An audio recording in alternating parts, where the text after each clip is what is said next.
अस्सलाम वालेकुम जी। मेरा नाम डॉक्टर फैसल नवार है। मैं असिस्टेंट प्रोफेसर ऑफ्थल्मोलॉजी। आज हम डिस्कस करेंगे ऑर्गन लेजर ट्रीटमेंट के बारे में। देखिए, ये शुगर के वो पेशेंट्स जिनको पर्दे पे लीकेज आ जाती है या उनका पर्दा बहुत ज़्यादा डैमेज होना शुरू हो जाता है, हम उनमें ऑर्गन लेजर फोटो कोएगुलेशन वाला ऑप्शन इस्तेमाल करते हैं। Basically argon laser photo coagulation जो है ये क्या करती है, ये उन पेशेंट्स को ट्रीट करती है जिनके पर्दे के अंदर न्यू वेसल या खून की नालियां ज़्यादा बन जाती हैं या पर्दा बहुत ज़्यादा डैमेज हो रहा होता है। ऐसे पेशेंट को ट्रीटमेंट के लिए हम इस आर्गन लेज़र का इस्तेमाल करते हैं, जो एक छोटे टाइम का ड्यूरेशन है। छोटा ट्रीटमेंट, स्मॉल ट्रीटमेंट।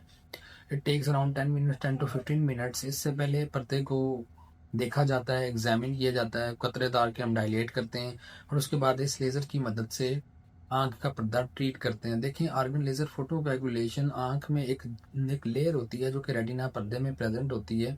उसको हम रेटिनल पिगमेंट एपिथेलियम कहते हैं। ये लाइट उस लेयर तक जाती है और उसमें एक पिगमेंट होता है जिसको मेलानिन पिगमेंट कहते हैं। वो ये पिगमेंट्स लाइट को एब्जॉर्ब करते हैं और इस एनर्जी को कन्वर्ट करते हैं इनटू हीट, जो कि प्रोटीन्स को फोटो कोएगुलेट करके उस एरिया के अंदर लीकेज को रोक देती है या नॉर्मल रेटिना को डैमेज होने से बचा लेती है। अब वो मरीज जो कि डायबिटीज़ के हैं और उनमें लीकेज भी है, न्यू वेसल्स भी हैं, उनके लिए छोटा early easy treatment argon laser photo coagulation ही है। ये आपको इंजेक्शन से भी बचाता है और उसके अलावा इसके ट्रीटमेंट से पेशेंट की विजन भी इम्प्रूव होती है, विजन भी बढ़ जाती है और पर्दे के ऊपर डैमेज होना भी रुक जाता है। इसमें 3 से 4 चीज़ें हमने देखनी होती हैं कि पेशेंट के अंदर स्पॉट साइज को हम देखते हैं जो इस ऑर्गन लेजर से फिक्स होता है, उसमें एनर्जी देखते हैं जो इस ऑर्गन लेजर की हमने अप्लाई करनी है।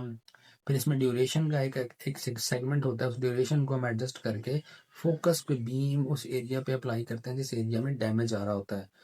देखिए, अगर आपका पेशेंट ऐसी स्टेज पे आता है कि उसमें लीकेज के साथ, डैमेज के साथ पर्दा फटना भी शुरू हो गया है, तो ऐसे पेशेंट के अंदर उस पर्दे में जहाँ जहाँ डैमेज या ब्रेक या होल्स क्रिएट हो रहे होंगे या कोई मेम्ब्रेन्स बन रही होंगी या कोई उसमें पुल कर रहा होगा एलिमेंट पर्दे को और उसकी वजह से ट्रैक्शन क्रिएट हो रही होगी, उनको भी हम इस ऑर्गन लेजर से ट्रीट करते हैं। तो काफ़ी हद तक जो उसकी सिम्टम्स हैं रिग्रेस कर जाती हैं।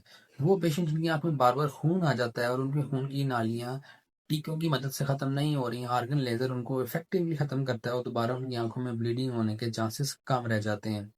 अगर आर्गन लेज़र फोटो कोएगुलेशन ना की जाए तो आपकी बीमारी आहिस्ता आहिस्ता बढ़ती जाती है। बढ़ने के बाद फिर इसकी फाइंडिंग्स को, इसके सिम्टम्स को कंट्रोल करना या रेटिना को फिर इस लेट ट्रीट करने से आंख की ब्लड सप्लाई पूरी तरह रिकवर नहीं कर पाती और इस्कीमिया की वजह से आपका retina photo receptor cells dead हो जाते हैं और आंख में बिनाई नहीं बन पाती।